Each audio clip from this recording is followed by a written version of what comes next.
พ่อจับแม่มันไปสัมมนาตายแล้วมันหนีมาประเทศที่3ยังอยู่อเมริกาเดี๋ยวนี้ภาพตัวนั้นยังติดตาเขาอยู่ว่าตอนนั้นผีมารซาตานได้จับมือข้ามถนนมันยังซึ้งใจอยู่ว่ามันถื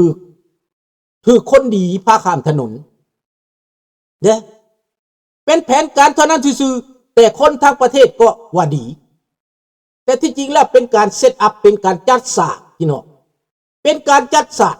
แต่อยู่ในใจเลิกๆแล้วเขาสิขาเบิดทุกคนที่ว่าเป็นผู้แตกต่างกับเขาเนี่ยถ้าผู้ใดบ่เคยเจอเรื่องนี้มาจะบ่ฮู้จะบ่เข้าใจและจะบ่มีทางเข้าใจเว้าปานใดก็บ่เข้าใจเว้าปานใดก็บ่เชื่อเพราะว่าเจ้าบ่ได้ใช้เวลาจะตึกตองพิจารณา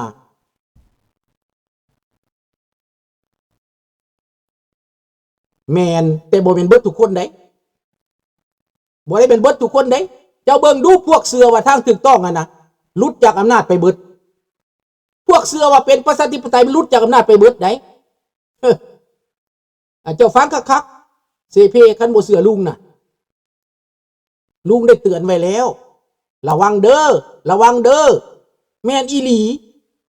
มาตามแผนเป็นตามแผนเขาเซตอัพเรื่องหนึ่งขึ้นมาให้เจ้าแตกคันบ่ได้เรื่องหนึ่งเขาก็เรื่องหนึ่งเพื่อสิใส่ความเพื่อสิพยาบาทเจ้าพวกกระบวนการประชาธิปไตยตกไปเบิดเจ้าตกไปเบิดเสื้อนี้สบายดีท่านประยุนดังนั้นอย่าประมาทลูกหลานฟังลุงเว้าให้เก็บไปตึกตองพิจารณาและเปรียบเทียบไปเปรียบเทียบก่อนจังมาเว้าว่าเป็นไปบ่ได้หั่นน่ะ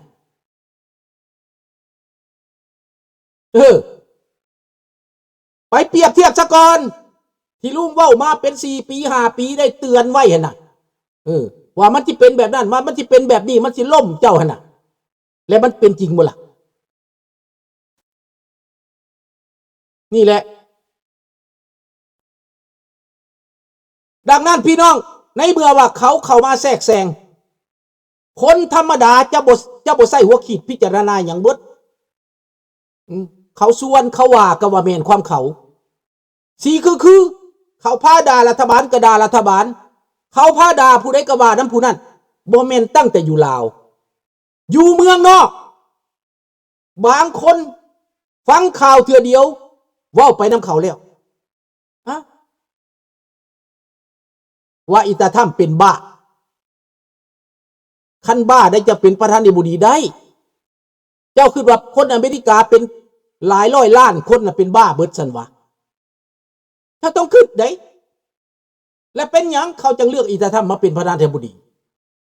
เป็นหยังเพราะว่าเขาเบื่อหน่าย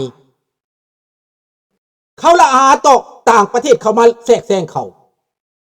เบื่อคนมาเป็นโจรเป็นม่านในอเมริกาเขาเบื่อแก๊งยาเสพติดเขาเบื่อคนขี้ลักเขาเบื่อคนต่างชาติมาเอารัดเอาเปรียบเขาแม้แต่คนอพยพคือเฮานี่ก็ยังหู้สึกว่าบ่ปลอดภัยจึงพ่ออิตาถ้ำจึงเลือกเอาคนแบบนี้เห็นบ่ล่ะแม่นบางอันมันสิบ่ถูกใจเฮา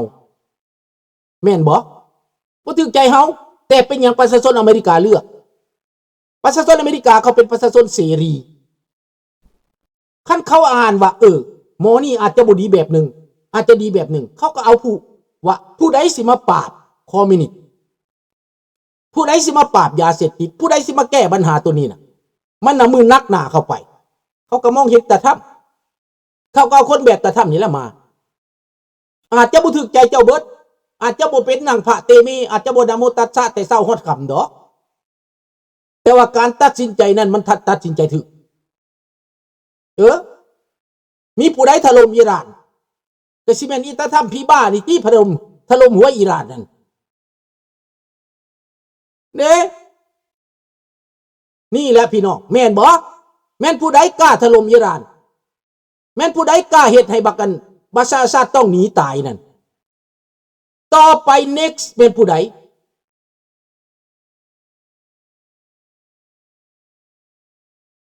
ยังบ่แม่นทั้งเบิดเด้อหลานเด้อเขมรมีปัญหากับไทยน่ะเรื่องชายแดนอันแมนรัฐบาลกับรัฐบาลแมนอาจจะมีเพราะว่าเขาจุ๊บใส่เด้เขาจุ๊บใส่เด้ให้เจ้าพิษกันเด้มันเป็นเรื่อง ภูมิรัฐศาสตร์หลานเสเพมันเป็นเรื่องการปลุกปั่นทางเขมรก็เป็นจีนปลุกปั่นทางไทยก็เป็นจีนปลุกปั่นให้เจ้าตีกันเพื่อเขาจะได้ประโยชน์ฟังดีๆหลานลาวแต่ก่อนก็คือกันแบบนี้แหละเขาจุ๊บใจเขาแบ่งให้ลาวเป็นสองฝ่ายหลังจากนั้นบ่ได้เรื่องแบ่งเป็นสองฝ่ายให้แบ่งเป็นสามฝ่ายแบ่งกองทัพไปเป็นสองฝ่ายกองทัพกลางกองทัพขวากองทัพซ้ายทหารแบ่งเป็นสองฝ่ายทหารแบ่งเป็นสามฝ่ายเห็นแล้วบอกเขาเห็นนะ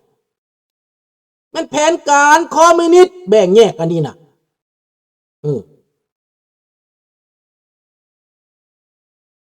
ลุงโพอ่ะขอบใจลุงโพสบายดี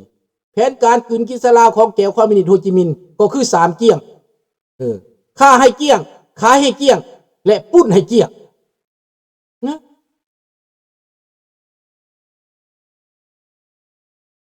เฮาบ่ได้เว้าเรื่องไผสู่ไผบ่ได้หลานเสเพลุงบ่ได้เว้าจังซั่นเด้อลุงบ่ได้ว่าจังซั่นลุงบอกว่าอย่าหลงสติให้ฮู้จักเปรียบเทียบลุงบอกว่าให้ฮู้จักพิจารณาอย่าประมาท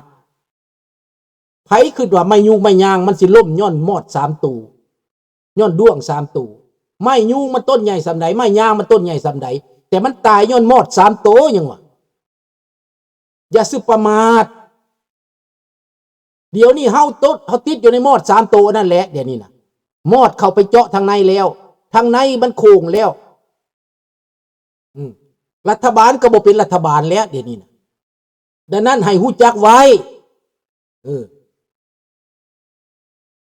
ฟังดีๆลุงเว้าหั่นน่ะอันเว้าว่าไทยเก่งบ่ลาวเก่งเฮาบ่ได้เว้ากันอันไผก็เก่งเบิดนั่นแหละคันเว้าเรื่องไทยเฮาก็ว่าเฮาไทยเก่งเฮาเก่งกว่าคนในโลกนี่แหละคันว่าเรื่องลาวเก่งก็ลาวก็เก่งกว่าคนในโลกนี้เพราะว่าเฮาก็อยากเก่งเด้เฮาก็อยากได้หน้าเด้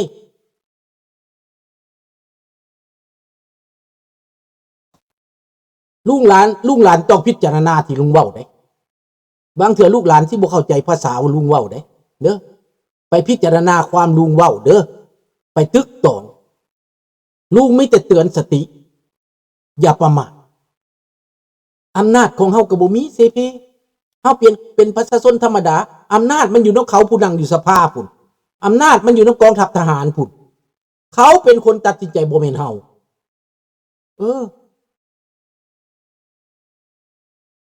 อันนี้แหละให้คิดเอาครับต้องศึกษานะศึกษาที่ลุงพูดนะ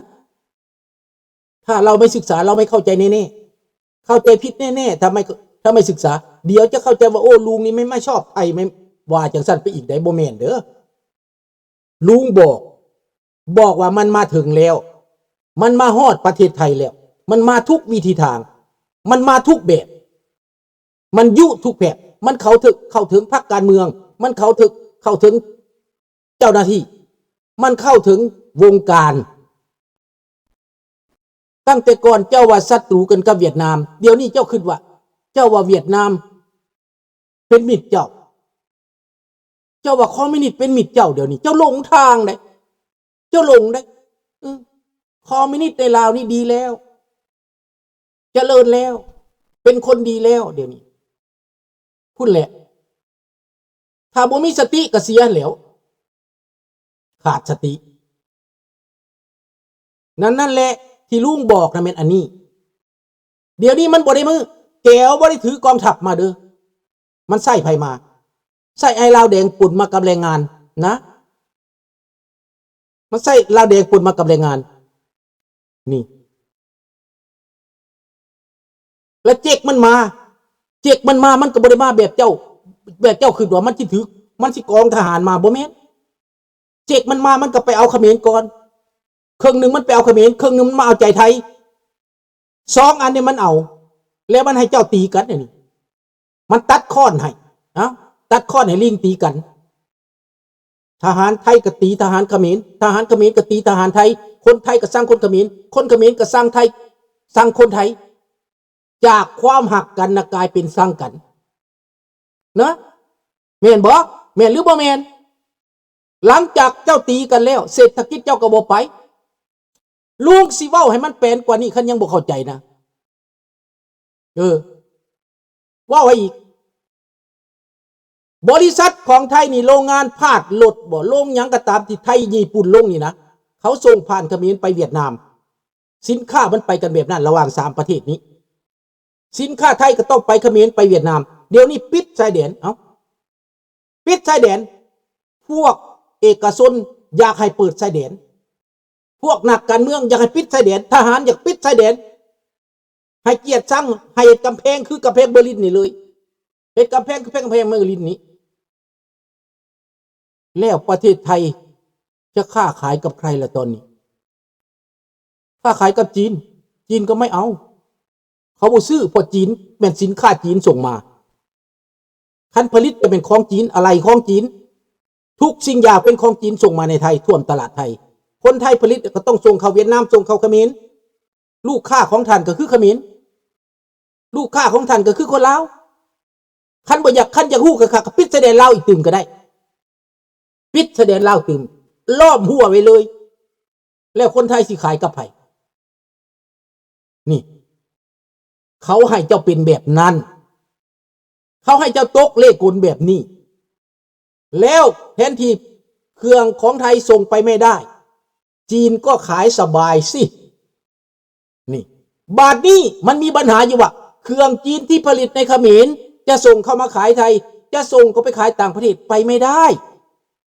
ต่างประเทศปิดแดนปิดด่านไม่เอาของจีนตายอาดลาดจีนในไทยก็เดือดร้อนจีนในเขมรก็เดือดร้อนจีนในลาวก็เดือดร้อนเดี๋ยวนี้นะจีนก็เลยบอกว่าต้องหยุดสงบกันทูตจีนก็บอกว่าดีใจที่ดิปโลมาซีการทูตของจีนนั่นทำให้ไทยกับเขมรลดผ่อนความเข่งตึงลงเห็นไหมมันเว้าคือมันเป็นนายนี่ได้เว้าคือเป็นเจ้าพ่อนี่ได้พี่น้องเพราะว่าจีนคุมเบิดพวกเจ้าเอ้ยก็เจ้าสิฮู้ว่าจีนเป็นจังไดเจ้าก็ฮู้อยู่ดอกแต่เจ้าบ่มีอำนาจจะไปเปลี่ยนแปลงเรื่องยุทธศาสตร์ของเขาถ้าเจ้าบ่เลือกนักการเมืองที่มันฮู้จักเลือกถ้าเจ้าบ่เลือกนักการเมืองที่มันบ่ได้แสวงหาประโยชน์ขนาดนั้นน่ะนี่แหละที่อยากเว้านั่นนะที่อยากบอกนั่นนะ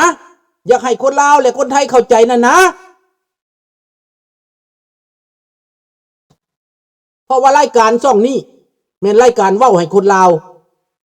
คนไทยฟังบ่ได้เว้าให้จิกบ่ได้เว้าให้แจวบ่ได้เว้าให้เขมรฟังเว้าให้คนลาวเว้าให้คนไทยฟังเพราะว่าสองประเทศอันนี้ฟังภาษาลาวเข้าใจ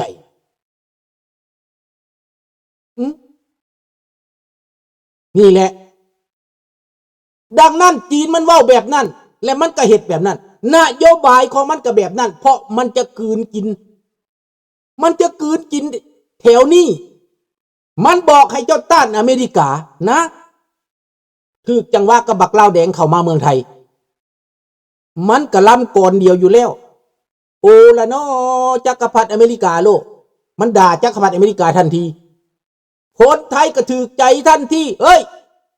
บักถ้ำมึงบ่แม่นพ่อกูแล้วบักถ้ำผีบ้าคนไทยก็สิเว้าไปน้ำเขาอีกได้เพราะว่ามันเข้าจังหวะเขาเว้าเท่านั้นแหละเขาเอ่ยปากขึ้นมาค่อยก็บ่มักอีตาทำค่อยก็บ่มักอเมริกามันทิ่มระเบิดแต่เมืองลาว 2-3 ตูน 200-300 ตูนบ่ซั่น3 ล้านตูนบ่ซั่นโอ้คนไทยก็ขึ้นใหญ่แล้วมันข่มเหงคนลาวได้อเมริกานี่ได้นี่แหละเรื่องของมันนะมันจะมาเว้าเจ้าแบบง่ายๆเว้าเจ้าแบบที่เจ้าบ่ได้ตั้งสตินั่นแหละเว้าเจ้ากำลังที่ว่ากำลังเจ้าบ่มักอเมริกานี่แล้วกำลังเจ้าฟังข่าวเจ้าเสพข่าวแล้วเจ้าฟังนะเจ้าเสพข่าวข้างเดียวแม้แต่คนลาวก็ยังไม่รู้เรื่องตกมาฮอดแคนาดาตกมาฮอดอเมริกาบ่ฮู้จักสาเหตุว่าเป็นหยังอเมริกาจังไปปราบยาเสพติดถามว่าประเทศไทยประเทศลาวปราบจริงไหมเอาจริงไหมนี่อเมริกาเขาก็บอกแล้วเ